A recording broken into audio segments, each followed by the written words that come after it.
One of the keys to consistent filtration performance is good service practices.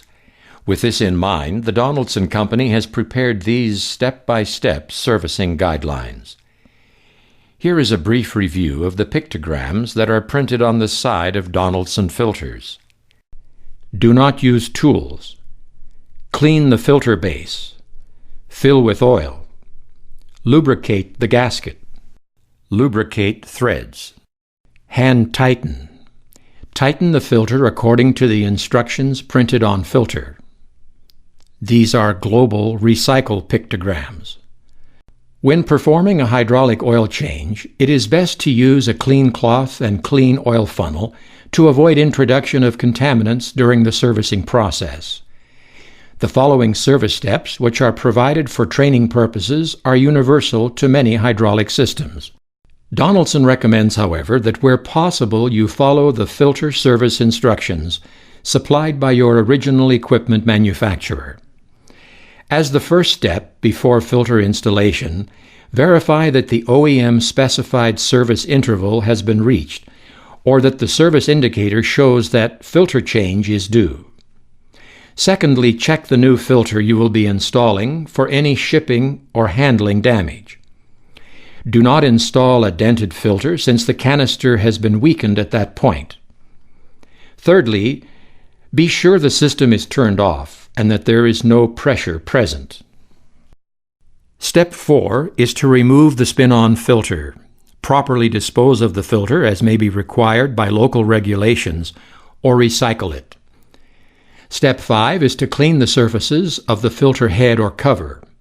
Lubricate threads and spin-on seal with clean system oil. As the sixth step, install the spin-on filter, spinning it on until the top of the gasket first contacts the sealing surface. Then for final tightening, follow the guidance of the icons which appear on the filter housing. Do not over-tighten. Finally, step 7 calls for bleeding the hydraulic system and checking for leaks. Let's summarize the service steps presented. Check the service indicator. Inspect the new filter. Turn off system pressure. Remove the used filter and gasket.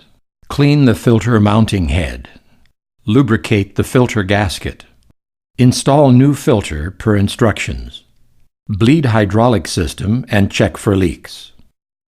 Now for cartridge-type filters, follow these change-out steps.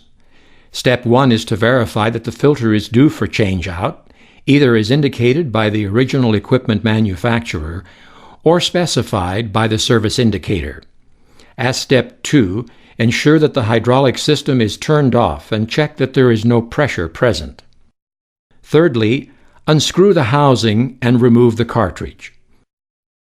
The fourth step is to clean out any sediment from inside of the filter housing. Properly dispose of the cartridge according to local regulations. Step 5 calls for a check of the housing seal integrity.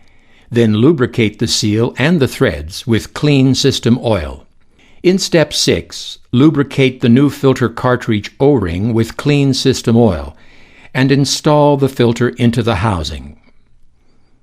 Fit the housing to the filter head as instructions on the housing may indicate. Do not over-tighten. As step 7, bleed the hydraulic system and check for leaks. Let's summarize the service steps presented.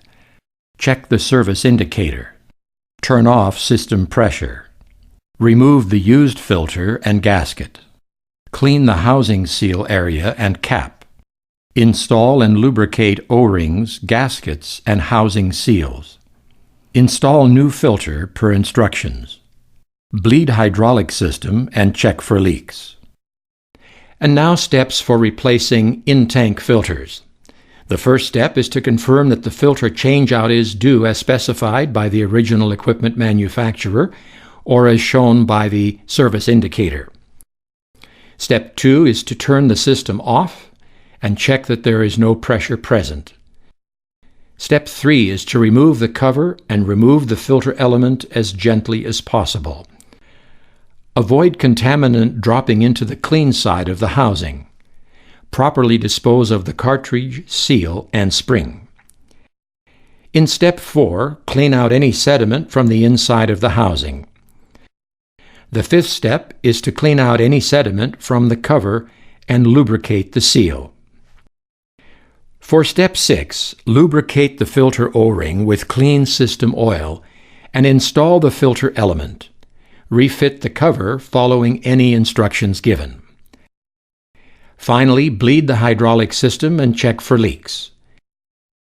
Let's summarize the service steps presented. Check the service indicator. Turn off system pressure. Remove the housing cover. Remove the used filter and gasket. Clean the housing seal area and cap.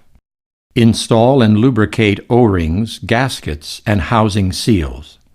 Install new filter per instructions. Reinstall housing cover. Bleed hydraulic system and check for leaks. As our closing illustration, we want to show you some things that can go wrong with the liquid filter when pressure in the hydraulic circuit goes far above normal. This may happen because of a fault in the system, such as a faulty pressure regulating valve. Note the domed appearance of this filter canister, a sure telltale sign that this filter is under abnormally great pressure. This inverted tap plate in the second photo is the result of the filter reaching burst pressure. This servicing information is provided as a best practices guide. It is not, however, intended to replace or supersede the service instructions supplied by your engine or vehicle manufacturer.